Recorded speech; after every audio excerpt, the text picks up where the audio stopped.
আসসালামু আলাইকুম ওয়া রাহমাতুল্লাহি ওয়া বারাকাতুহু।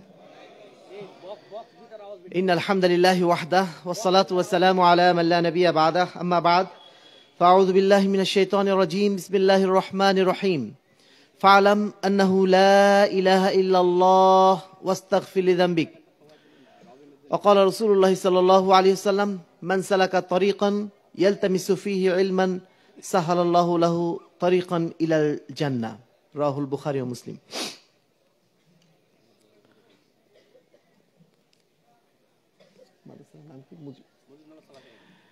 মেহেরপুর জেলার মুজিবনগর উপজেলায় অবস্থিত মুজিবনগর সালাফি একাডেমি কর্তৃক আয়োজিত আজকের এই মহতি মজলিসের সম্মানিত সভাপতি, উপস্থিত আহলে হাদিস আন্দোলন বাংলাদেশ, বাংলাদেশ আহলে যুব সংঘের সম্মানিত দায়িত্বশীল বৃন্দ, উপস্থিত মুজিবনগরের বিভিন্ন প্রান্ত থেকে আগত সম্মানিত সুধী মণ্ডলী, ওলামায়ে কেরাম, শিক্ষাবিদ বৃন্দ এবং প্রাণপ্রিয় তরুণ ও যুবক ভাইয়েরা, পর্দা আলে মা ও বোনেরা, প্রশংসা আল্লাহ রাব্বুল আলামিনের জন্য যার অশেষ রহমতে আজকে আমরা এমন একটি আয়োজনের সাথে সম্পৃক্ত হতে পেরেছি যে আল্লাহ রাব্বুল আলামিন এই ঠান্ডার মধ্যে হলেও আমরা এতজন মানুষ, মাশাআল্লাহ, আমি তো ভাবতেই পারিনি এত মানুষ আমরা দেখতে পাবো এখানে এসে। তো এখানে যে আল্লাহ রাব্বুল আলামিন আমাদেরকে আসার সুযোগ দান করেছেন, দ্বীনের কিছু কাজের সহযোগিতার সুযোগ দান করেছেন, এজন্য আল্লাহর দরবারে আরো একবার শুকরিয়া আদায় করছি, আলহামদুলিল্লাহ।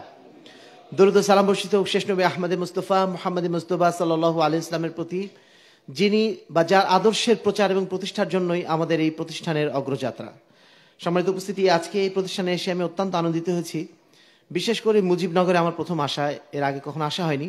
একটা ঐতিহাসিক এলাকা, বাংলাদেশের প্রথম অস্থায়ী সরকার এই মুজিবনগরই গঠিত হয়েছিল বলে মানে আমাদের জাতীয় ইতিহাসে একটা গুরুত্বপূর্ণ স্থান দখল করে আছে মুজিবনগর। তো এই এলাকাতে এক সময় পবিত্র কোরআন এবং সহিহ হাদিসের অনুসারী যারা, এদের সংখ্যা ছিল খুবই কম, বা আমাদের ধারণা মতো ছিলই না। তা আলহামদুলিল্লাহ আজকে যে এত আলহামদুলিল্লাহ প্রচার প্রসার হয়েছে, এমন একটি মাদ্রাসা প্রতিষ্ঠিত হয়েছে এবং সেখানে এই উদ্বোধন উপলক্ষে যে আপনারা এত মানুষ উপস্থিত হয়েছেন, সত্যি আমাদের অন্তরটা মানে আনন্দে ভরে গেছে। আমি ভেবেছিলাম হয়তোবা ছোট একটা মসজিদে ছোট একটা আয়োজন হবে, যেটা সাধারণত গ্রাম বাংলায় হয়ে থাকে। তো আপনারা যে আলহামদুলিল্লাহ এত সুন্দর আয়োজন করেছেন এবং এত সাড়া দিয়েছেন, এখান থেকে প্রমাণিত হচ্ছে এই এলাকার মানুষ সঠিক দ্বীন শিক্ষার জন্য কতটা উন্মুখ হয়েছিল। আপনারা কি খুশি হয়েছেন এই প্রতিষ্ঠানের জন্য? আমরা আল্লাহ রাব্বুল আলামিনের কাছে আরো একবার শুকরিয়া আদায় করছি যে আল্লাহ রাব্বুল আলামিন এত সুন্দর একটি প্রতিষ্ঠান আমাদের করা তৌফিক দান করেছেন। আবারও বলি আলহামদুলিল্লাহ।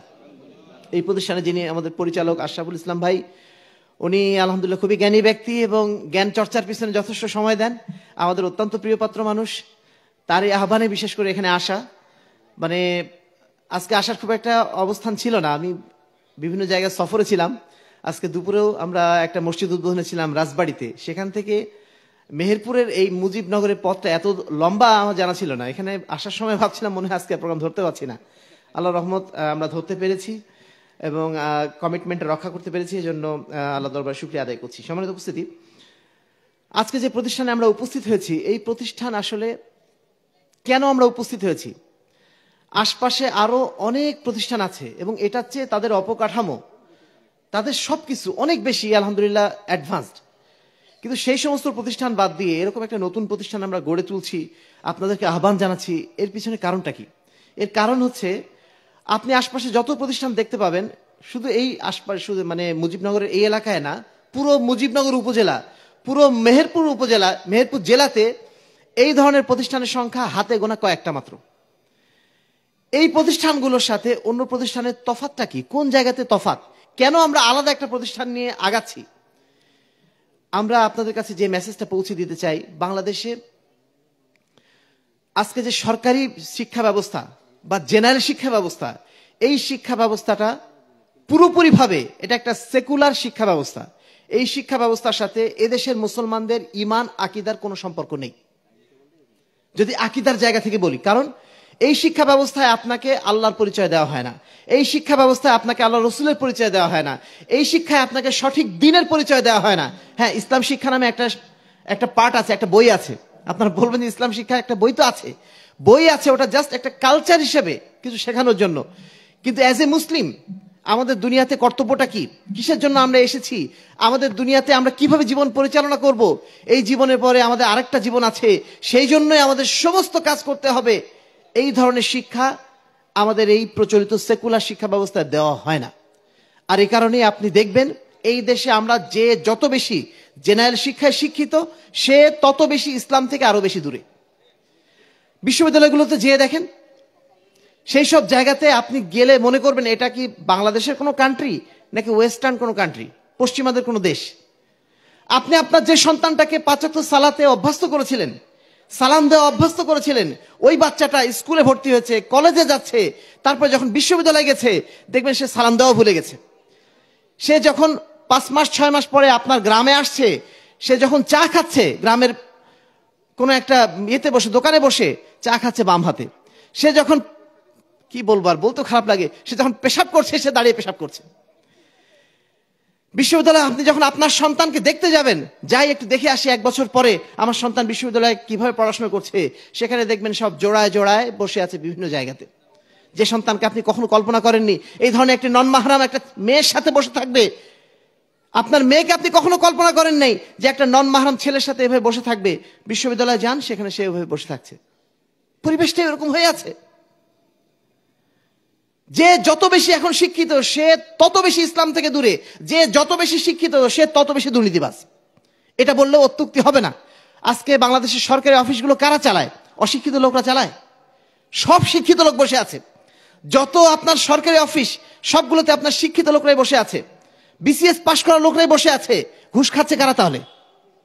ঘুষ খাচ্ছে গ্রামের মানুষ, ঘুষ খাচ্ছে ওই শিক্ষিত মানুষরাই, যারা মাস্টার্স পাশ করে এসছে, যারা বড় বড় ডিগ্রি নিয়ে এসছে, তারাই বসে বসে ঘুষ খাচ্ছে, তারাই দুর্নীতি করছে। বাংলাদেশে বড় বড় দুর্নীতিবাজ, যারা যত বড় বড় দুর্নীতিবাজ সবগুলো দেখবেন আপনার শিক্ষিত লোক। অশিক্ষিত লোক হয়তো 1 টাকার দুর্নীতি করে, ওরা শত শত কোটি টাকা দুর্নীতি করছে। সম্মানিত উপস্থিতি, কারণটা কি? মূল বিষয়টা হচ্ছে এই সেকুলার শিক্ষা ব্যবস্থা। কারণ এই শিক্ষা ব্যবস্থায় আপনাকে কোনো দায়িত্ববোধ শেখানো হয় না, আপনাকে শুধু শেখানো হয় কিভাবে আপনি টাকা কামাবেন, কিভাবে আপনি গাড়ি মানে বড় গাড়ি আর মানে বড় বাড়ির মালিক হবেন, এইটা আপনাকে শেখানো হয়। তারপরে শেষ জীবনে কি করেন? চাকরি জীবন শেষ করে এসে একটা হজ করে দেন, তারপরে ছেলেপেলেকে তো পাঠিয়ে দিয়েছেন ইউরোপ আমেরিকা আগেই, তারপরে মাঝে মধ্যে 1 বছর 2 বছর পর পর একটু আমেরিকায় যান, কানাডায় যান। এই হচ্ছে আপনাদের বা আমাদের লাইফ স্টাইল। সম্মানিত উপস্থিতি, এই হচ্ছে সেকুলার শিক্ষা ব্যবস্থা। যেই শিক্ষা ব্যবস্থা আমাকে আল্লাহকে চেনানো হয় না, আমার দ্বীনকে চেনানো হয় না, যে বিষয়ে আমার ফার্স্ট কোশ্চেন হবে আমার মৃত্যুর সঙ্গে সঙ্গে, চোখটা যেদিন বন্ধ হবে, চেকটা যেই মুহূর্তে বন্ধ হবে সেই মুহূর্তে আমার প্রশ্ন শুরু হয়ে যাবে, তোমার রব কে, তোমার রাসূল কে, তোমার দ্বীন কি? এই প্রশ্নগুলোর উত্তর আমরা আমাদের এই সেকুলার শিক্ষা ব্যবস্থা থেকে কোনো অবস্থাতেই পাবো না। এই সেকুলার শিক্ষা ব্যবস্থা বাংলাদেশের মানুষ 90% মুসলমান হওয়া সত্ত্বেও সবাইকে শুধুমাত্র মুসলমান বানিয়ে রেখেছে, ইসলামের কিছু আমাদের মধ্যে আর নাই। অপরদিকে ধর্মীয় শিক্ষা ব্যবস্থা নামে যা এখন চালু আছে, ধর্মীয় শিক্ষা ব্যবস্থায় আল্লাহকে চেনানো হয় বটে, কিন্তু আল্লাহকে সঠিকভাবে চেনানো হয় না। আমাদের রাসূলকে চেনানো হয় বটে, কিন্তু সঠিকভাবে চেনানো হয় না। আল্লাহ রাব্বুল আলামিনকে চেনানো হয়, কিন্তু তাকে চেনানো হয় এমন ভাবে তিনি হচ্ছেন আমাদের মধ্যে সর্বত্র বিরাজমান, তিনি আমাদের প্রত্যেকের মধ্যে আছেন, আমাদের প্রত্যেকের কলবের মধ্যে আছেন। নানা ধরনের মিথ্যাচার করে আল্লাহ রাব্বুল আলামিনকে মানে আমাদের সামনে উপস্থাপন করা হয় এবং বলা হয় যত কল্লা তত আল্লাহ। মানে কি? যত মানুষ তত আল্লাহর অংশ তার মধ্যে আছে। তারা মনে করে, যারা এই একাদিগুলো ছড়িয়ে রেখেছে, তারা মনে করে যে আল্লাহ রাব্বুল আলামিন প্রত্যেক মানুষের অন্তরে আছেন, যা কিছু আমরা দেখছি দুনিয়াতে সবকিছু আল্লাহর অংশ। এই বাজে আকীদা আমাদেরকে শিখিয়ে দেওয়া হয়েছে, বলুন নাউজুবিল্লাহি মিন যালিক। আল্লাহ রাব্বুল আলামিন আছেন আর রহমান আলাল আরশি ইস্তাওয়া, তিনি আছেন আরশের উপরে। এই কথাটা আপনি কোনো মাদ্রাসাতে যেও জিজ্ঞেস করে পাবেন না। আমাদের ছোট ছোট বাচ্চারা যদি জিজ্ঞেস করেন আপনি যে আল্লাহ কোথায় আছে, ওই বাচ্চাটা বলবে 7 আসমানের উপরে আরশে আজিমে আছেন। কারণ আল্লাহ কি বলেছেন? আর রহমান আলাল আরশি ইস্তাওয়া, আল্লাহ রাব্বুল আলামিন আছেন আরশের উপরে। আপনি পাশে একটা মাদ্রাসায় যে জিজ্ঞেস করেন, এক একজন এক এক কথা বলবে। একজন বলবে আল্লাহ আছে, আল্লাহ নিরাকার, আল্লাহ সর্বত্র বিরাজমান, আল্লাহ মুমিনের কলবের মধ্যে। কারোর কাছে আপনি সঠিক অ্যান্সার পাবেন না।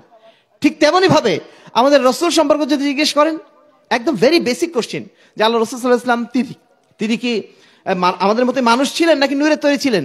সবাই বলবে যে না না, উনি হচ্ছেন নূরের তৈরি, উনি অনেক হায়ার ক্লাসের একটা জিনিস, তিনি নূরের তৈরি। তিনি মাটির মানুষ যদি হবেন তাহলে কেমন হলো? একজন নবী মাটির মানুষ হলে মানায়? তিনি হচ্ছেন নূরের তৈরি, অনেক বড় কিছু। অথচ আল্লাহ রাব্বুল আলামিন পবিত্র কোরআনে কি বলছেন? কুল ইন্নামা আনা বাশারুম মিসলুকুম, হে মুহাম্মদ আপনি মানুষকে বলে দিন আমি তোমাদের মতো একজন মানুষ। আল্লাহ বলছেন তিনি একজন মানুষ, আর আমি আপনি তার ডিগ্রি বাড়িয়ে দেওয়ার জন্য, হায়ার ক্লাসে নেওয়ার জন্য বলছি তিনি নূরের তৈরি। সম্মানিত উপস্থিতি, এইভাবে দিন সম্পর্ক ভুলভাল শিক্ষা দেওয়া হচ্ছে। আমরা আল্লাহ রসুলকে নবী মেনে বসে আছি এইটুকুই, কিন্তু আমরা আসলে কার বিধান মানি? আমরা কি আল্লাহ রসুলের বিধান মানি? আপনারা যারা এখানে আছেন তারা ভালোই বোঝেন যে আমরা আসলে আল্লাহ রসুলের বিধান কতটুকু মানি। আমাদের এই মাদ্রাসাগুলোতে শিক্ষা দেওয়া হয়, একটা মাযহাব শিক্ষা দেওয়া হয়, একটা মাযহাবের কিছু কিতাব শিক্ষা দেওয়া হয়, মাযহাবের কিছু মাসলা মাসাইল শিক্ষা দেওয়া হয়। সেখানে কোরআন এবং হাদিসের প্রকৃত জ্ঞান শিক্ষা দেওয়া হয় না। এই সমস্ত মাদ্রাসাতে যান, আপনাকে শেখাবে ইমাম আবু হানিফা এত বড় কীর্তির অধিকারী ছিলেন, তিনি এত হাদিস মুখস্থ করেছেন, এত কিছু করেছেন, অথবা ইমাম গাজ্জালি অমুক কাজ করেছেন, আব্দুল কাদের জিলানী এত বড় বড় কাজ করেছেন। আপনাকে কখনোই বলা হবে না আল্লাহ রাসূল সাল্লাল্লাহু আলাইহি ওয়াসাল্লাম এটা করেছেন। আল্লাহ রাসূল সাল্লাল্লাহু আলাইহি ওয়াসাল্লাম তিনি একদম হিডেন, তিনি একটা এমন একটা সত্তা যার নামে শুধু সাল্লাল্লাহু আলাইহি ওয়াসাল্লাম বলতে হয়, যার নাম শুনলে শুধুমাত্র দরুদ পাঠ করতে হয়, যার নাম শুনলে মনে হয় যে না আমি নবীর রওজায় যে একটু সালাম দিয়ে আসি। আল্লাহ রসুল শুধুমাত্র আমাদের শ্রদ্ধার জায়গা, কিন্তু তিনি যে আমাদের অনুসরণের জায়গা। আল্লাহ রাব্বুল আলামিন বলছেন লাকাদ কানা লাকুম ফি রাসূলিল্লাহি উসওয়াতুন হাসানাহ, তোমাদের জন্য আল্লাহ রসুলকে প্রেরণ করা হয়েছে এই জন্য যেন তিনি তোমাদের সামনে উত্তম আদর্শ হিসেবে উপস্থাপিত হন। জীবনের প্রত্যেকটা ক্ষেত্রে অনুসরণ হবে কার? বলুন তো, আমরা কাকে একমাত্র অনুসরণ করব? আল্লাহকে তো অবশ্যই। আল্লাহ রাব্বুল আলামিন পাঠিয়েছেন তার রাসূলকে কি জন্য? লিউতা বি ইজনিহি, যেন আল্লাহর নির্দেশে আমরা তার আনুগত্য করি, তার অনুসরণ করি। সেই আল্লাহ রসুলকে আমরা রেখে দিয়েছি হিডেন পার্ট হিসাবে, আর সামনে রেখে দিয়েছি অমুক হুজুর তমুক হুজুর। আমার এলাকার লোক, আমার এলাকার মুরব্বী কম জানতেন, আমার সমাজের লোক কম জানে, আমাদের বাপদাদা 14 পুরুষ ধরে এই কাজ করে আসছে, তারা কি কম জানে?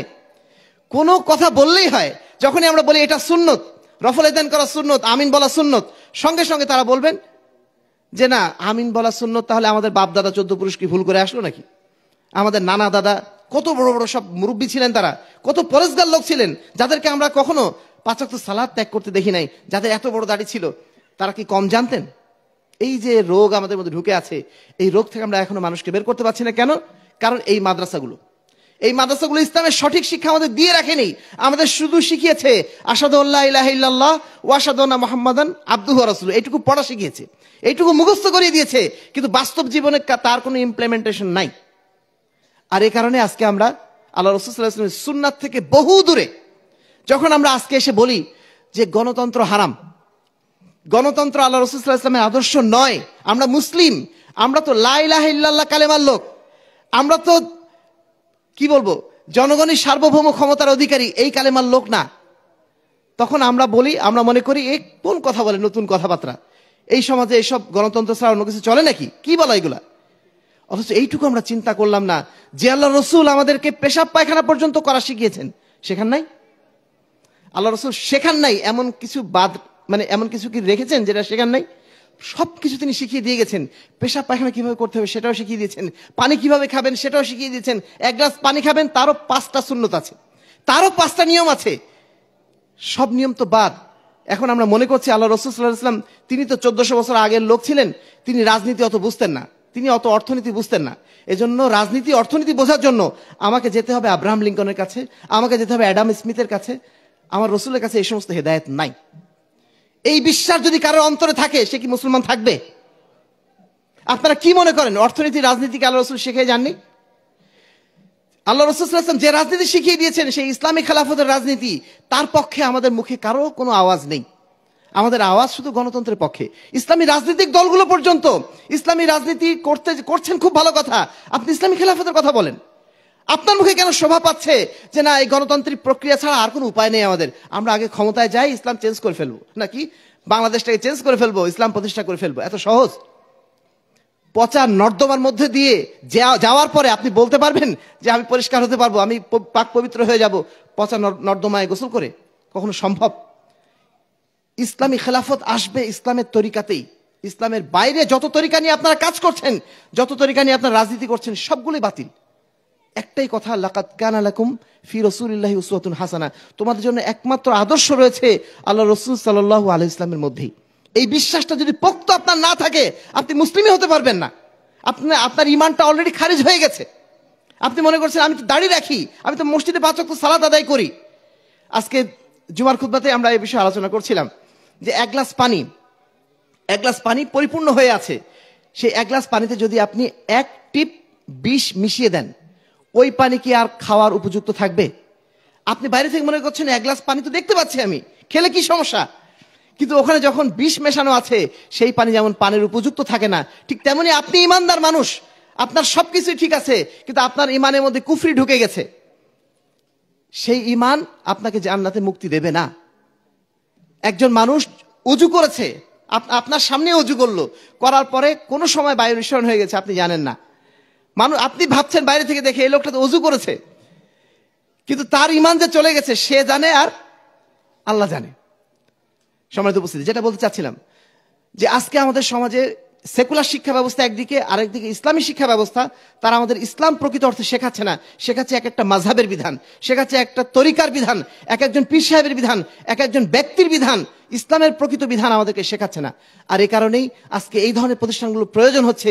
এই প্রতিষ্ঠানগুলো আলহামদুলিল্লাহ এখানে আপনারা যখন আসবেন দেখবেন শুধু এখানে বলা হবে ক্বাল আল্লাহ ক্বাল রাসূল, আল্লাহ কি বলেছেন, আল্লাহ রসুল কি বলেছেন, কোন মানুষ কি বলেছে, অমুক পীর সাহেব কি বলেছে, অমুক বুজুর্গ কি বলেছে, অমুক আকাবের কি বলেছে, এগুলো সাইডের বিষয়, এগুলো আমাদের মৌলিক ইস্যু না। তারা যদি বলে থাকেন, তাদের কথা যদি ইসলামের সাথে মিলে যায়, আমরা মেনে নিতে কোনো বাধা নেই। কিন্তু বুজুর্গ আকাবির আমাদের মূল আদর্শ নন। আমাদের মূল আদর্শ কে? মুহাম্মদুর রাসূলুল্লাহ সাল্লাল্লাহু আলাইহি ওয়াসাল্লাম। আমাদের এই প্রতিষ্ঠানগুলোর মূল দাবি হচ্ছে এটাই, এসো রাসূলের আদর্শে জীবন গড়ি। রাসূল সাল্লাল্লাহু আলাইহি ওয়াসাল্লাম যা বলেছেন, যা করেছেন, যা অনুমোদন দিয়েছেন সেটাই ইসলাম। সেই ইসলামের দিকে আহ্বান জানানোর জন্য, সেই বিশুদ্ধ ইসলামের দিকে আহ্বান জানানোর জন্য এই প্রতিষ্ঠানগুলো প্রতিষ্ঠিত হয়েছে। সম্মানিত উপস্থিতি, এবার আমরা আসি একটু বিষয়, গুরুত্বপূর্ণ বিষয়, যেটা অনেকের হয়তো বা আমাদের মাথাও নাও ধরতে পারে। আমরা মনে করি যে শিক্ষা প্রতিষ্ঠানে এত পড়ানোর কি দরকার, এমনিতে আমরা সরকারি শিক্ষা ব্যবস্থায় পড়াই, আর বাসাতে হুজুর রেখে একটু কোরআন শিখাবো, একটু দিনিয়াত শিক্ষা শিখিয়ে দিলাম, সালাত একটু শিখিয়ে নিলাম, হয়ে গেল তো, এত কি শেখাতে কি দরকার? সম্মানিত উপস্থিতি, শিক্ষা প্রতিষ্ঠানগুলো কেন এতটা গুরুত্বপূর্ণ আপনাদেরকে একটু অতীতের দিকে নিয়ে যাই। আল্লাহ রাসূল সাল্লাল্লাহু আলাইহি ওয়াসাল্লাম যখন মক্কায় প্রথম ইসলাম প্রচার করা শুরু করার পরে তিনি একটা শিক্ষা প্রতিষ্ঠান সবার আগে শুরু করেছিলেন। সেটার নাম কি আপনাদের জানা আছে? দারুল আরকাম। মক্কায় তিনি একটি শিক্ষা প্রতিষ্ঠান করেছিলেন, দারুল আরকাম। মানুষকে শিক্ষা দেওয়ার জন্য সর্বপ্রথম তিনি উদ্যোগ গ্রহণ করেছিলেন শিক্ষা প্রতিষ্ঠানের মাধ্যম দিয়ে। এর আগে শিক্ষা প্রতিষ্ঠানের মাধ্যম দিয়ে শিক্ষা দেওয়ার চলগুলো কিরকম ছিল আমাদের জানা নেই, তবে আল্লাহ রাসূল সাল্লাল্লাহু আলাইহি ওয়াসাল্লাম প্রথম কিন্তু এই শিক্ষা দেওয়ার জন্য শিক্ষা প্রতিষ্ঠান গড়েছিলেন। তিনি যখন মদিনায় গেলেন, মদিনায় যাওয়ার পরে মসজিদে নববী যখন হয়ে গেল, মসজিদে নববীকেই তিনি একটা মাদ্রাসা বানিয়ে ফেললেন, সেখানেই তিনি শিক্ষা দেওয়া শুরু করে দিলেন। তারপরে মুসলিম উম্মার যত বিস্তৃতি ঘটতে লাগলো, একের পর এক বিভিন্ন জায়গায় মাদ্রাসা তৈরি হতে লাগলো। এর পরবর্তীতে দেখা গেল মুসলিম উম্মার মধ্যে নানা দল উপদল, রাজনৈতিক কারণে বিভক্তি সৃষ্টি হলো, সেখান থেকে ধর্মীয় বিভক্তি সৃষ্টি হয়ে গেল। দেখা গেল যে আল্লাহ রসুল যে ইসলাম রেখে গিয়েছিলেন সেই ইসলামের সাথে আর কোনো সম্পর্ক নেই, এক একজন এক এক ব্যক্তিকে নিয়ে ব্যস্ত, এক একজন এক এক ব্যক্তি যে ব্যাখ্যা দিয়েছে সেই ব্যাখ্যা নিয়ে ব্যস্ত। সেই সময় যখন দেখলেন মুসলিম বিদ্বানগণ যে না, এখন তো যদি আমরা চুপচাপ বসে থাকি তাহলে তো ইসলাম হারিয়ে যাবে। বিশেষ করে ইরাকে যে অবস্থা হয়েছিল, শিয়া বাতেনিরা তারা এমন অবস্থা তৈরি করে দিয়েছিল যে আলী রাদিয়াল্লাহু আনহুকে তারা প্রায় নবীর আসনে বসিয়ে দিয়েছিল। সে অবস্থায় ইসলামী শিক্ষাকে নতুন করে পুনরুজ্জীবন দান করার জন্য বাগদাদের নিজামুল মুলককে, তৎকালীন যিনি খলিফা ছিলেন, তিনি নিয়োগ করে দিলেন আপনি একটা মাদ্রাসা বানান। সেই মাদ্রাসার নামই হচ্ছে ঐতিহাসিক সেই নিজামিয়া মাদ্রাসা, যেটাকে বলা যায় মুসলিম উম্মার প্রথম বিশ্ববিদ্যালয়। সেই নিজামিয়া মাদ্রাসার সেই ধারাবাহিকতায় বিভিন্ন জায়গাতে প্রতিষ্ঠান হতে লাগলো। সম্মানিত উপস্থিতি, উকবা বিন নাফের নাম আপনারা শুনেছেন। তিনি যখন উত্তর আফ্রিকা জয় করতে গেলেন, মুসলিম উম্মাহ ছিল মূলত আরব কেন্দ্রিক, তারপর যখন আরো বিস্তৃত হলো উত্তর আফ্রিকা, ওই মিশর, তানজানিয়া, আলজেরিয়া, মরক্কো, ওই সমস্ত এলাকাগুলোতে মুসলমানরা যখন গেল, তখন এত দ্রুত তারা জয় করে ফেলেছিল, এক বছরের মধ্যে পুরা উত্তর আফ্রিকা জয় হয়ে গেল উকবা বিন নাফের মাধ্যম দিয়ে। তারপরে উকবা বিন নাফে ফিরে আসলেন, ফিরে আসার পর দেখা গেল এই মানুষগুলো আবার মুরতাদ হয়ে যাচ্ছে, মুসলিম হয়েছিল, হওয়ার পরে মুরতাদ হয়ে যাচ্ছে। তখন তৎকালীন খলিফা চিন্তা করলেন এই মানুষগুলো ইসলাম গ্রহণ করার পর আবার মুরতাদ কেন হচ্ছে। তখন তারা দেখলেন যে মূলত সমস্যা যেটা হয়েছে, সেখানে কোনো দায়ী নেই, কোনো ইমাম নেই, কোনো শিক্ষা প্রতিষ্ঠান নেই। এই জন্য মানুষগুলো ইসলাম আবেগে গ্রহণ করে ফেলেছিল, তারপর হারিয়ে ফেলেছে। এই জন্য তখন আবার আরেক সেনাপতি পাঠানো হলো মুসা বিন নুসাইরকে, এবং তার সাথে কিছু ইমাম পাঠানো হলো, কিছু দাঈল-আল্লাহ পাঠানো হলো, কিছু শিক্ষক পাঠানো হলো। তারপরে তিনি 6-7 বছর ধরে ধারাবাহিকভাবে উত্তর আফ্রিকা আবার জয় করলেন। করার পরে সেখানে মানুষদেরকে মুসলমান বানালেন, এবং সেখানে প্রত্যেক গ্রামে গ্রামে শিক্ষকদের রেখে আসলেন, ইমামদের রেখে আসলেন, দায়ীদের রেখে আসলেন। তারা যখন ইসলাম প্রচার করলেন তখন মজবুতভাবে সেখানে ইসলামের ভিত্তি গেড়ে গেল। সম্মানিত উপস্থিতি, আমাদের মধ্যে এমন অনেক ভদ্রলোক আছেন, অনেক আলেম রয়েছেন, তারা তাদের সন্তানদেরকে ইসলামী শিক্ষা প্রতিষ্ঠানে না দেওয়ার কারণে কি হয়েছে তার কয়েকটা উদাহরণ দেই। আজকে যে প্রথম আলো ডেইলি স্টারের যারা মালিক, মাহফুজ আনাম নাম শুনেছেন আপনারা, তাই না? মাহফুজ আনামের বাবা তিনি কে ছিলেন জানেন? আবুল মনসুর আহমেদ। তিনি বাংলাদেশের একজন বিখ্যাত সাংবাদিক, বিখ্যাত একজন বুদ্ধিজীবী। এই মানুষটার 2 পুরুষ আগে তার দাদারা, তারা ছিলেন বালাকোটের মুজাহিদ, তারা ছিলেন আহলুল হাদিস এবং বালাকোটের মুজাহিদ। সেই বালাকোটের মুজাহিদের সন্তান আবুল মনসুর আহমেদ, তিনি যখন কলকাতায় পড়তে গেলেন, কলকাতায় পড়তে যেয়ে তিনি নাস্তিক্যবাদ শিখে আসলেন। সেখান থেকে শিখে এসে তিনি আস্তে আস্তে ধর্মর বিপরীতে চলে যেতে লাগলেন। তারপরে তার সন্তান মাহফুজ আনাম সাহেব যারা আছেন এখন, তারা তো এখন ধর্মের সাথে কোনো সম্পর্কই নেই। অথচ ইনাদের দাদারা কে ছিলেন? বালাকোটের মুজাহিদ ছিলেন। পরবর্তীতে যখন তারা শিক্ষা প্রতিষ্ঠান থেকে বিচ্যুত হয়ে গেছেন, সঠিক পরিবেশ যখন পান নাই, তখন তারা হারিয়ে গেছেন। গত কিছুদিন আগে আমি বগুড়ায় গিয়েছিলাম। বগুড়ায় যেয়ে দেখি আমাদের আহলে হাদিস মাদ্রাসার পাশেই একটা নতুন হানাফি মাদ্রাসা হচ্ছে। সেই মাদ্রাসা আমরা জিজ্ঞেস করলাম যে এই মাদ্রাসা কারা করছেন, তখন যেটা জানতে পারলাম যে একজন ভদ্রলোক এই মাদ্রাসা করছেন, যার বাবা ছিলেন আহলে হাদিসদের একজন বড় বিখ্যাত ব্যক্তি। তিনি ছিলেন নটরামস, বগুড়া নটরামস, আপনারা যারা গেছেন বগুড়া তারা জানেন, নটরামসের মহাপরিচালক এবং একজন মোটামুটি কি বলবো, একজন সুপরিচিত আহলে হাদিস ব্যক্তি। কিন্তু তার সন্তানদেরকে তিনি ভালোভাবে মানুষ করতে পারেন নাই বলে তারা তো ভিন্ন মাযহাবে চলে গেছেনই, তারা এখন ভিন্ন মাযহাবে যে ভিন্ন মাযহাবের মাদ্রাসা বানাচ্ছেন। সম্মানিত উপস্থিতি, আমি যেটা বলতে চাচ্ছিলাম, একটা শিক্ষা প্রতিষ্ঠান একটা কালচারাল একটা ব্যাকগ্রাউন্ড তৈরি করে দেয়। একটা শিক্ষা প্রতিষ্ঠান শুধুমাত্র অ আ ক খ আলিফ বা তাসা পড়ার জায়গা না। একটা শিক্ষা প্রতিষ্ঠানে আপনি যখন দিচ্ছেন, সেই পরিবেশ তারা পাচ্ছে। আপনি জ্ঞান অর্জন করলেই হবে না, জ্ঞান অর্জন তো টিকে থাকতে হবে। এজন্য ইস্তেকামত দরকার, আপনার আখলাক দরকার। সেই পরিবেশ দেওয়া হচ্ছে মাদ্রাসাগুলো। দেখবেন আপনার ছোট্ট ছোট্ট বাচ্চাগুলা, মেয়ে বাচ্চাগুলা, তারা যখন মাদ্রাসায় আসে, ক্লাস 1-এ পড়ে, 2-তে পড়ে, সুন্দর করে বোরকা পরে আছে, তাই না? আপনি বাড়িতে হয়তো তাকে বোরকা পরাতে পারতেন না, পরিবেশের কারণে হয়তো সে বোরকা পরে থাকতো না, কিন্তু মাদ্রাসায় এসে যখন সে পরিবেশটা পাচ্ছে, সেই পরিবেশে এসে সে সুন্দর করে বোরকা পড়ছে।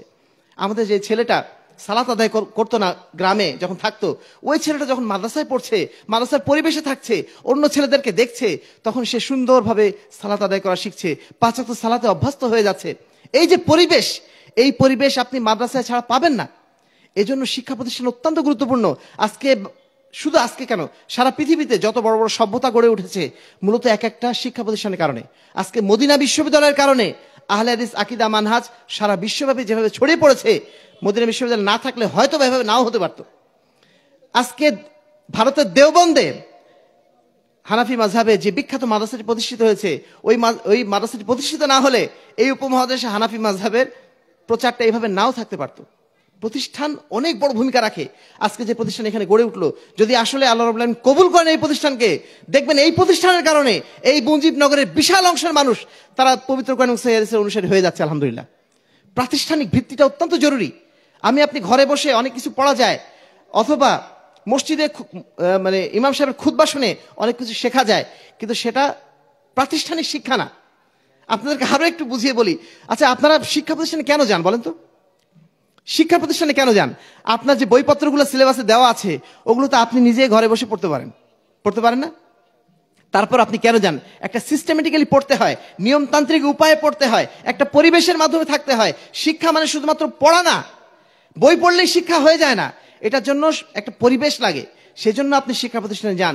সেজন্য এই ধরনের শিক্ষা প্রতিষ্ঠানগুলো অত্যন্ত জরুরি পরিবেশ তৈরি করে দেওয়ার জন্য। এই বিষয়টা আমাদের বোঝার চেষ্টা করতে হবে। এটার জন্য মনে না করি যে বাড়িতে একটা হুজুর রেখে দিলে সে আমাদের সব শিখাই দিবে। এত সহজ না। দিন শিক্ষাকে এত সহজ মনে করবেন না। আপনি ডাক্তারি ইঞ্জিনিয়ার পড়াকে অত্যন্ত গুরুত্বপূর্ণ মনে করছেন এবং সেটাকে অত্যন্ত কঠিন মনে করছেন বলে শিক্ষা প্রতিষ্ঠানে পাঠাচ্ছেন, আর দিন শিক্ষাকে আপনি মনে করছেন এটা খুব সহজ কাজ, এজন্য হুজুর রেখে দিলে হয়ে যাবে। এরকম কি মনে করছেন? দয়া করে এটা মনে করবেন না।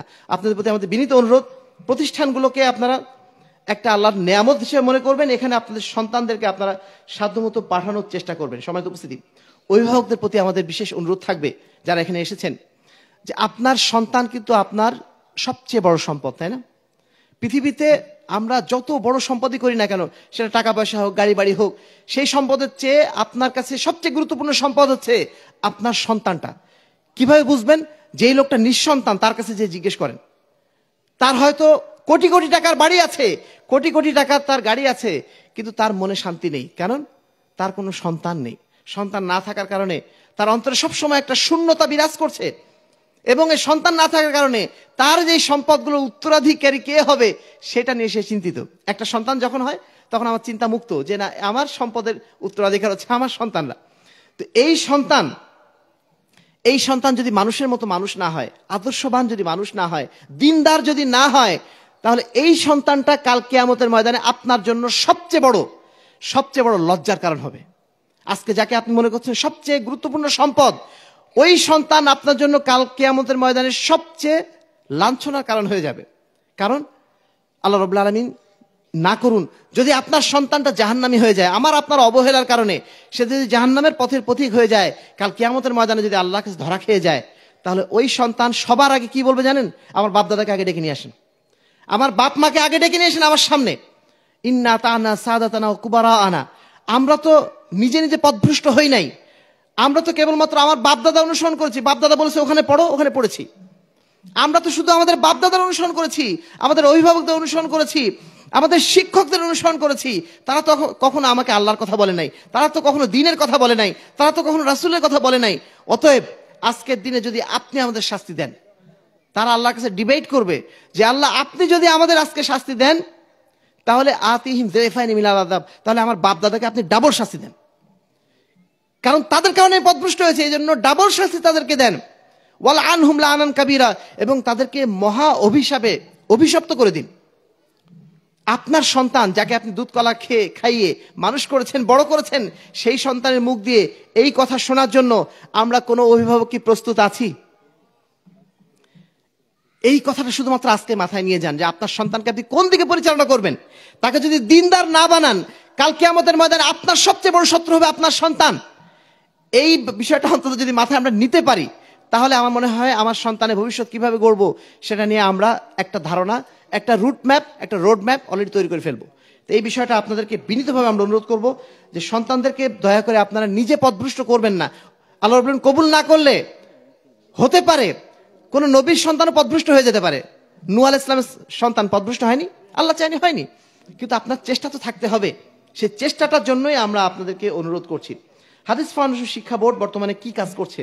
হাদিস ফাউন্ডেশন শিক্ষা বোর্ড বর্তমানে যেই ধারা শিক্ষার ব্যবস্থা নিয়ে এসেছে, সেই ব্যবস্থাটা পরিপূর্ণভাবে পবিত্র কুরআন এবং সহিহ হাদিস ভিত্তিক। আমরা চেষ্টা করেছি শতভাগ আল্লাহ রাব্বুল আলামিনের দ্বীনের উপরে সুপ্রতিষ্ঠিত থাকার জন্য। আর এই কারণে সামান্য ছবির সাথে কিন্তু আমরা আপোষ করি নাই। আমরা ছবিটাকেও কিন্তু প্রাণীর ছবি হিসাবে সেটাকে আমরা আমাদের সিলেবাসের বাইরে রেখেছি। সাধ্যমতো চেষ্টা করছি আমরা যেন ইসলামের সঠিক শিক্ষাটাকে সমাজের বুকে ছড়িয়ে দেওয়া যেতে পারে। অতএব এই শিক্ষা ব্যবস্থা বা এই কারিকুলামে যে বইগুলো রয়েছে, এগুলো আপনাদের সন্তানদের আপনারা পড়ানোর চেষ্টা করবেন। ইনশাআল্লাহ আমরা আশা করছি এর মাধ্যম দিয়ে একটা তরুণ প্রজন্ম, একটা আগামীর প্রজন্ম এভাবে গড়ে উঠবে, যারা ইনশাআল্লাহ পবিত্র কোরআন এবং সহিহ হাদিসের পক্ষে কথা বলবে, যারা তাওহীদ এবং সুন্নাতের পক্ষে কথা বলবে, যারা শিরক এবং বেদাতের বিরুদ্ধে রুদ্র কঠোর হবে ইনশাআল্লাহ। আমরা একটা আগামী প্রজন্ম এমন গড়ে তুলতে চাই, যেই প্রজন্ম ইসলামের কথা বলবে, ইসলামী খেলাফতের কথা বলবে, ইসলামী সমাজ ব্যবস্থার কথা বলবে। তারা কখনো কুফরি শাসন ব্যবস্থা, পশ্চিমা শাসন ব্যবস্থার কাছে আত্মসমর্পণ করবে না, পশ্চিমা সভ্যতার কাছে তারা মাথা বিকিয়ে দেবে না। তারা সবসময় নিজেদের দ্বীনের গর্বে গর্বিত থাকবে। আল্লাহ উমর রাদিয়াল্লাহু আনহু কি বলছেন? তিনি বলছেন যে আমরা নাহনু কওমুন আ'যানাল্লাহু বিল ইসলাম, আমরা এমন একটা কওম, এমন একটা সম্প্রদায় যাদেরকে আল্লাহ রাব্বুল আলামিন ইসলাম দিয়ে ইজ্জত দিয়েছেন, ইসলাম দিয়ে আমাদেরকে মর্যাদাবান করেছেন। ফামাহমা ইবতাগাইনাল ইজ্জা ফি গায়রি মা আ'যানাল্লাহ আদাল্লানাল্লাহ। যদি আমরা আজকের দিনে আল্লাহর দ্বীনকে বা ইসলামকে আমাদের সম্মানের কারণ না মনে করে আমরা যদি কাফেরদের কাছে যাই, তাদের কাছ থেকে তাদের দেওয়া বিধানকে নিয়ে আমরা সম্মানিত হতে চাই, নিঃসন্দেহে আল্লাহ রাব্বুল আলামিন আমাদেরকে লাঞ্ছিত করবেন, লজ্জিত করবেন। আজকে আমরা এই কারণে মুসলিম উম্মাহ এত সংখ্যায় হওয়া সত্ত্বেও, বিশ্বের বুকে প্রায় 1-150 বিলিয়ন হওয়ার পরেও আজকে আমরা লাঞ্ছিতদের কাতারে, তাদের কাছে আমরা পরাজিত। আজকে আমাদের গাজার ভাইদেরকে, প্রায় 50,000 মানুষকে একেবারে অবলীলাক্রমে মেরে ফেললো, আমরা কিচ্ছু বলতে পারছি না, কিছুই বলতে পারছি না, চুপচাপ বসে আছি। আমাদের সিরিয়াতে কি অবস্থা করে দিল, পুরা সিরিয়া লন্ডভন্ড করে দিল, কিছুই বলতে পারলাম না আমরা। কেন? এই পরাজিত জাতি আমরা কি জন্য হলাম? মূলত আমাদের মধ্যে সেই গায়রাত, আমাদের মধ্যে সেই ইসলামের সেই শিক্ষা, ইসলামের সেই জাজবা সব হারিয়ে গেছে। এবং হারিয়ে দিয়েছে কারা? ওই পশ্চিমা শিক্ষা ব্যবস্থা এসে আমাদের হারিয়ে দিয়েছে। যে শিক্ষা ব্যবস্থা আমরা এখন পড়াশোনা করছি, এই শিক্ষা ব্যবস্থা আমাদের শিক্ষা ব্যবস্থা না। এই শিক্ষা ব্যবস্থা পশ্চিমাদের শিক্ষা ব্যবস্থা। আমরা এখন তাদের জিনিস হায়ার করে নিয়ে এসে, ধার করে নিয়ে এসে পড়ছি, মনে করছি এটাই মনে হয় শ্রেষ্ঠ জিনিস। কিচ্ছু না, একটা ফালতু জিনিস। এই শিক্ষা ব্যবস্থার মাধ্যম দিয়ে কখনো একজন মানুষ প্রকৃত মানুষ হিসেবে গড়ে উঠতে পারে না, আদর্শ মানুষ হিসেবে গড়ে উঠতে পারে না।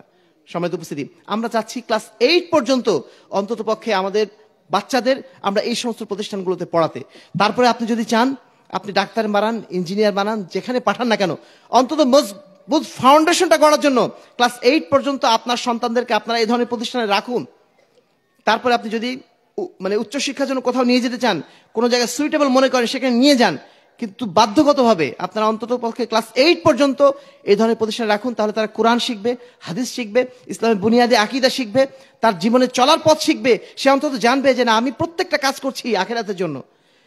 যখন একটা মানুষ আখিরাতের জন্য কাজ করে, সে কখনো অন্যায় করতে পারে না। সে যখন আখিরাতকে ভুলে যাবে, সে যে কোনো অন্যায় করা তার জন্য সহজ। কেন করবে না সে? আখিরাত তার নেই, মানে দুনিয়াতে অন্যায় করবে না, কি করবে? এজন্য আখিরাতমুখী যে শিক্ষা ব্যবস্থা, এইটুকু অন্তত তাকে দেওয়ার চেষ্টা করুন। তারপরে আপনারা অন্যদিকে নিয়ে যান, সেটা আপনাদের বিষয়, সেদিকে আমরা কি বলবো, সেটাও আমরা চেষ্টা করছি একটা সুন্দর ব্যবস্থাপনা করার জন্য।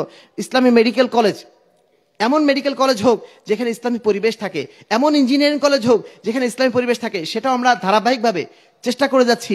আমাদের সরকার ব্যবস্থায় আছেন যারা, তাদেরকে আমরা অনুরোধ করছি, এভাবে আমরা বিভিন্নভাবে তাদের কাছে মেসেজ পৌঁছে দিয়েছি, চেষ্টা করছি যে কোনোভাবে বাংলাদেশের শিক্ষা ব্যবস্থাকে পরিপূর্ণ ইসলামীকরণ করা যায় কিনা। কিন্তু তার আগ পর্যন্ত আমরা আমাদের ক্ষুদ্র প্রয়াস দিয়ে অন্তত বেসরকারিভাবে এইটুকু চেষ্টা নিতে চাচ্ছি, এবং আপনাদের সহযোগিতা আমরা এই জায়গাতে চাচ্ছি। সম্মানিত উপস্থিতি, সর্বশেষ যে কথাটি বলতে চাইবো, যে আপনারা যারা এখানে এসেছেন, 3টা কাজ আপনাদের। প্রথম কাজ, আপনাদের সন্তানদেরকে অবশ্যই ইসলামী শিক্ষা দেবেন। ইসলামের প্রাথমিক শিক্ষাটা প্রত্যেক সন্তানকে আপনারা দেবেন ইনশাআল্লাহ। রাজি আছেন তো ইনশাআল্লাহ? যেখানেই থাকেন না কেন, যেখানেই যে অবস্থায় থাকেন না কেন, প্রতিষ্ঠানে পড়ান আর না পড়ান, এটা আপনার দায়িত্ব। আপনার সন্তানকে আপনি অবশ্যই কোরআন শিক্ষা দেবেন। রাজি আছেন ইনশাআল্লাহ? 2 নম্বর কাজ, যেটা, যদি আপনার আশপাশে ইসলামী শিক্ষা প্রতিষ্ঠান থাকে, সেইখানে আপনার সন্তানকে দেওয়ার চেষ্টা করবেন। 3 নম্বর কাজ, আপনি যেহেতু আমরা মুসলিম, সচেতন মুসলিম, আমাদের প্রত্যেকের দায়িত্ব হচ্ছে কোনো না কোনো শিক্ষা প্রতিষ্ঠানের সাথে সামান্য হলেও যুক্ত থাকা। কারণ শিক্ষা ব্যবস্থা ছাড়া সমাজ পরিবর্তন করা যায় না। শিক্ষার পরিবর্তনের মাধ্যম দিয়েই সমাজ পরিবর্তন হয়। আজকে আমরা সেকুলার কেন হয়ে গেছি? শিক্ষা ব্যবস্থার কারণে। শিক্ষা ব্যবস্থা যদি পরিপূর্ণ ইসলামিক হয়ে যেত, আমরাও ইসলামের গর্বে গর্বিত থাকতাম। তো এখন আপনাদের প্রতি আমাদের অনুরোধ থাকবে, ইসলামী যে কোনো প্রতিষ্ঠানের সাথে আপনারা সম্পৃক্ত থাকবেন। কারণ এর চেয়ে বড় সাদকায়ে জারিয়া আর হতে পারে না। আপনি যদি 100 টাকা দিয়েও জড়িত থাকেন, তবুও থাকার চেষ্টা করবেন। আপনি ধরেন 5,000 টাকা ইনকাম করেন, অন্তত 5 টাকা হলেও আপনি তো একটা মাদ্রাসা দিতে পারবেন না?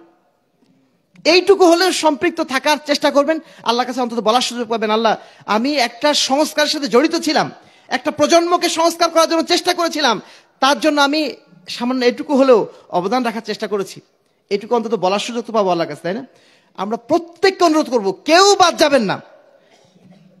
যে অবস্থানে থাকেন না কেন, অন্তত ইসলামী শিক্ষার পিছনে আপনার একটা খরচ, আপনার একটা পরিশ্রম যেন অবশ্যই থাকে। অন্তত পক্ষে দোয়ার মাধ্যমে হলেও প্রতিষ্ঠানগুলোর সাথে সম্পৃক্ত থাকবেন। যে এলাকায় আছেন, আপনার এলাকার প্রতিষ্ঠানের সাথে, ইসলামী শিক্ষা প্রতিষ্ঠানের সাথে আপনারা যুক্ত থাকবেন। সর্বশেষ কথাই, আমাদের অনেক ভাই এসেছেন অন্যান্য জায়গা থেকেও, তাদের প্রতি আমাদের অনুরোধ থাকবে, শুধুমাত্র মুজিবনগরে একটা প্রতিষ্ঠান দিয়ে আমরা সবকিছু সামাল দিতে পারবো? আমাদের আরো প্রতিষ্ঠান দরকার না? আজকে মুজিবনগর সালাফি একাডেমি হয়েছে, এই ধরনের আরো শিক্ষা প্রতিষ্ঠান দরকার যারা ইসলামের সঠিক শিক্ষা দিচ্ছে। আপনাদের এলাকায় যদি আপনাদের সামর্থ্য থাকে, আপনার একটা বড় বাড়ি করার সামর্থ্য আছে, আপনি একটু চেষ্টা করুন, অন্তত একটা মাদ্রাসার একটা রুম আপনি করে দেন। বড় বাড়ি করছেন, সাথে একটা রুম আপনি করে দেন একটা মাদ্রাসার। এইভাবে যদি আমরা প্রত্যেক এলাকায় ইসলামী শিক্ষা ব্যবস্থা প্রতিষ্ঠার জন্য, মাদ্রাসাগুলো প্রতিষ্ঠার জন্য উদ্যোগ গ্রহণ করি, ইনশাআল্লাহ এই সমাজ পরিবর্তন হতে খুব বেশি সময় লাগবে না।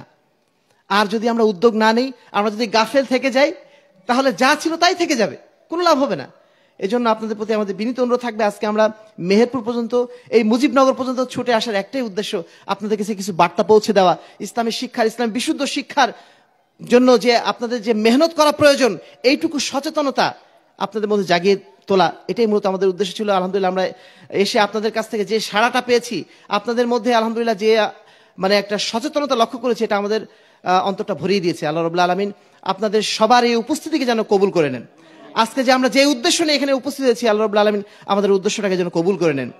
এই যে মুজিবনগর সালাফি একাডেমি প্রতিষ্ঠিত হয়েছে, নামটা আমার একদম পছন্দ হয়নি। আমি জানি যে হয়তো প্রাথমিকভাবে তারা শুরু করেছেন, কিন্তু আমি চাই এমন একটা নাম হোক যে নাম শুনে মানুষ বুঝবে না এখানে কি শিক্ষা দেওয়া হয়। এই মাদ্রাসা যেন একদিন দাওরা মাদ্রাসা হিসেবে পরিণত হয়। আপনারা কি বিষয়ে কি একমত না? ইনশাআল্লাহ দাওরা মাদ্রাসা পর্যন্ত হবে, অর্থাৎ মানে একেবারে উচ্চ শিক্ষা পর্যন্ত যেন আমাদের সন্তানরা এখানে পায়, সেই সুযোগটা তাদের জন্য আমরা তৈরি করতে চাই এখানে। সেজন্য এরকম ছোট ছোট একাডেমি প্রতিষ্ঠানে যথেষ্ট না, এটা ইনশাল্লাহ একসময় বড় পর্যায়ে যাবে, প্রয়োজনের নামও ইনশাল্লাহ চেঞ্জ হবে। তো আমরা চাচ্ছি এই মাদ্রাসা শুধুমাত্র এই ছোট্ট একটা মাদ্রাসার মধ্যে যেন সীমাবদ্ধ না থাকে, এটা যেন অনেক বড় একটা জায়গায় পরিণত হয়। আলহামদুলিল্লাহ আমি শুনেছি এখানে প্রায় 1 বিঘা জায়গা আছে, তাই না? প্রায় 1.5 বিঘার মতো মাশাআল্লাহ একটা খুব সুন্দর একটা পরিবেশ তারা তৈরি করেছেন। আমরা আশা করছি যে আজকে মাশাআল্লাহ অবকাঠামো তারা টিন দিয়ে তৈরি করেননি, এটাও তাদের মধ্যে একটা উচ্চাকাঙ্ক্ষার একটা আমি লক্ষণ দেখছি আলহামদুলিল্লাহ, যে তারা প্রথমেই শুরু করে দিয়েছেন একটা মজবুত অবকাঠামো দিয়ে। তাদের ইচ্ছা শক্তি, তাদের কর্মশক্তিকে আল্লাহ রাব্বুল আলামিন বৃদ্ধি করে দিন এবং তাতে যেন আল্লাহ রাব্বুল আলামিন পূর্ণ বরকত দান করেন। আগামীতে যখন এই মাদ্রাসায় আসবো, তখন এই মাদ্রাসাকে আমি দেখতে চাই মুজিবনগরে একটি প্রতিষ্ঠিত মাদ্রাসা হিসাবে। আল্লাহ রাব্বুল আলামিন এই প্রতিষ্ঠানকে যেন কবুল করে নেন। আমাদের ভাইরা যারা আলহামদুলিল্লাহ এর পিছনে পরিশ্রম করছেন, আমরা মনে করি ইনারা হচ্ছেন ইলমে দ্বীনের ক্ষেত্রে একজন মুজাহিদের মতো। এই জায়গাটা আসলে জিহাদের মতোই। যারা আমরা প্রতিষ্ঠান চালাই না, তারা আমরা বুঝবো না যে এর পিছনে কত কষ্ট করতে হয়, কত মেহনত করতে হয়, কত মানুষকে বোঝাতে হয়, প্রতি মাসে শিক্ষকদের বেতন দিতে হয়, মাথায় কত চাপ নিতে হয়। এই চাপগুলো নিয়েও কিন্তু আমাদের ভাইরা এগিয়ে যাচ্ছেন। আমরা মনে করি আজকের দিনের জন্য ইনারা হচ্ছেন মুজাহিদের তালিকায় আছেন। আল্লাহ রাব্বুল আলামিন তাদের এই জিহাদকে যেন কবুল করে নেন, আল্লাহুম্মা আমিন। আমাদের যারা দায়িত্বশীলরা এর সাথে যুক্ত রয়েছেন, আল্লাহ রাব্বুল আলামিন তাদের সবাইকে যেন কবুল করে নেন। আমাদের সবাইকে যেন আল্লাহ রাব্বুল আলামিন তার দ্বীনের জন্য কবুল করে নেন, আল্লাহুম্মা আমিন। হাদিস মানব শিক্ষা বোর্ডের পক্ষ থেকে আপনাদের সবাইকে ধন্যবাদ, মোবারকবাদ জানিয়ে আজকের মতো এখানে বিদায় নিচ্ছি। ওয়া আখিরু দাওয়ানা আলহামদুলিল্লাহি রাব্বিল আলামিন। আসসালামু আলাইকুম ওয়া রাহমাতুল্লাহি ওয়া বারাকাতুহু।